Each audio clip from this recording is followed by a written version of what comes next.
शादी के बाद लड़कियां जान क्यों दे रही हैं? बहुत संवेदनशील खबर है, बहुत ज़रूरी खबर है। समाज आजकल की बच्चियों को ये खबर देखना चाहिए। पहले भोपाल की ट्विसा शर्मा, फिर नोएडा की दीपिका, उसके बाद ग्वालियर की पलक और अब ग्वालियर की सोनम। इनमें से 2 खबर भोपाल और नोएडा जैसे बड़े शहर से हैं और 2 खबर ग्वालियर के ग्रामीण इलाकों से। और ये वो 4 लड़कियां हैं जिन्होंने पिछले 10 दिन में आत्महत्या की। चारों लड़कियों के परिवार का कहना है कि उनकी बेटी को दहेज के लिए प्रताड़ित किया जा रहा था, उन पर मानसिक दबाव बनाया जा रहा था। क्या है पूरी खबर, आपको विस्तार से बता देते हैं। शुरुआत 4 तस्वीरों से ही करते हैं। पहले 12 मई को खबर आती है कि भोपाल में एक मॉडल, वो लड़की जो फिल्मों में काम कर चुकी है, फांसी लगाकर अपनी जान दे देती है। 17 मई को पता चलता है कि नोएडा की रहने वाली दीपिका नागर ने छत से कूदकर अपनी जान दे दी है। 12 मई को जानकारी आती है कि ग्वालियर की रहने वाली पलक रजक फांसी के फंदे पर लटक गई और गुरुवार यानी 21 मई को ग्वालियर में एक और लड़की खुदकुशी कर लेती है। और इन चारों लड़कियों की शादी को भी 1 साल भी नहीं हुआ था, यानी चारों लड़कियों ने नई शादी की थी। 12 दिसंबर 2025 को ट्विसा शर्मा की शादी हुई और 12 मई 2026 को उसने आत्महत्या कर ली, यानी सिर्फ 6 महीने शादी चल पाई। 11 दिसंबर 2025 को दीपिका ने शादी की और 17 मई को उसने भी आत्महत्या कर ली, यानी ये शादी भी सिर्फ 6 महीने चली। ग्वालियर की रहने वाली पलक रजक की शादी पिछले साल 14 अप्रैल को हुई थी और उसकी मौत भी 12 मई को हो गई, यानी लगभग शादी के 13 महीने बाद लड़की ने आत्महत्या कर ली। चौथा केस भी आपको बता देता हूँ। ग्वालियर की ही रहने वाली सोनम रजक की शादी इसी साल 11 फरवरी को हुई और 20 मई को लड़की फांसी के फंदे पर लटक गई, यानी सिर्फ 3 महीने में लड़की ने आत्महत्या कर ली। जिस घर में बेटी 3 महीने पहले बहू बनकर गई थी, उसी घर में बेटी फांसी के फंदे पर लटकी हुई मिली। और चारों मामलों में लड़की के परिवार वाले कहते हैं कि बेटी को दहेज के लिए प्रताड़ित किया गया है। देखिए, इस बात से कोई इंकार नहीं कर सकता कि आजादी के इतने सालों बाद भी दहेज प्रथा हमारे समाज की जड़ों में है। कोई मना नहीं कर सकता।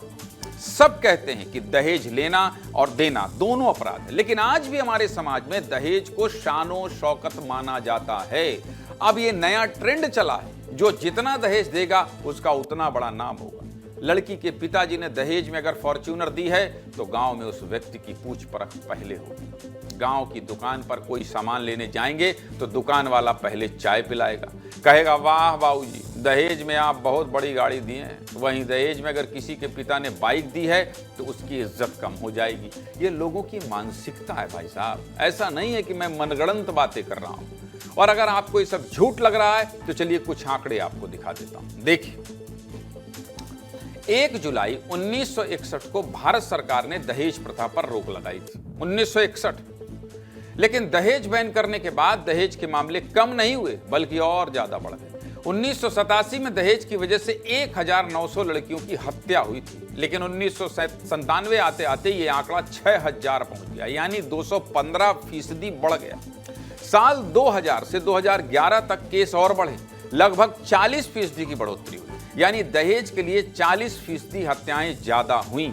इसके बाद 2011 से 2024 तक दहेज हत्या की संख्या फिर से बढ़ी और 32% की बढ़ोतरी हुई, यानी दहेज के केस घटने के बजाय हमेशा क्या होते गए, बढ़ते गए। वर्ल्ड बैंक के डाटा के मुताबिक ग्रामीण भारत में जितनी भी शादियां होती हैं उनमें से 90% शादियों में आज भी दहेज दिया जाता है। तो जो हम बात करते हैं ना कि दहेज देना और लेना अपराध है, उसका कोई मतलब नहीं है, क्योंकि हर शादी में तो दहेज दिया ही जा रहा है और लिया भी जा रहा है। अब सबसे बड़ा सवाल यही है कि ये दहेज प्रथा बंद कैसे होगी। सरकार ने तो बैन लगा रखा है। बीजेपी की महिला सांसद और अभिनेत्री कंगना रनौत ने इस दहेज प्रथा को रोकने के लिए एक सुझाव दिया। कंगना ने 20 मई को इंस्टाग्राम पर एक स्टोरी शेयर की और लिखा कि आए दिन शादीशुदा महिलाओं को की दुखद खबरें सामने आ रही।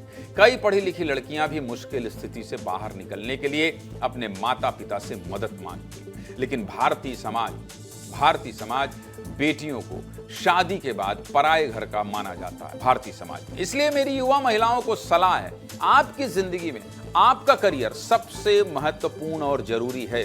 शादी के बारे में तभी सोचें जब आप आर्थिक रूप से आत्मनिर्भर हो जाएं। आपको खुद अपना हीरो बनना होगा, कोई और आपको बचाने नहीं आएगा। और कंगना की इस बात में बहुत हद तक सच्चाई भी है, दम भी है। सच्चाई क्यों है?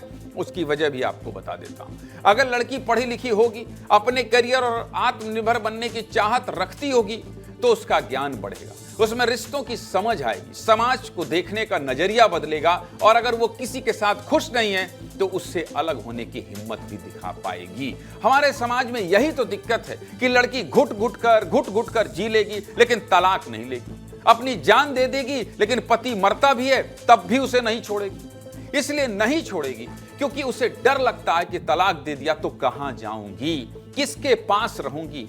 वहीं अगर आत्मनिर्भर महिला होगी तो उसका ये डर खत्म हो जाएगा। वो 4 लोगों को ये बता पाएगी कि वो नहीं है खुश, कम से कम मरने से तो बेहतर है अलग हो जाना।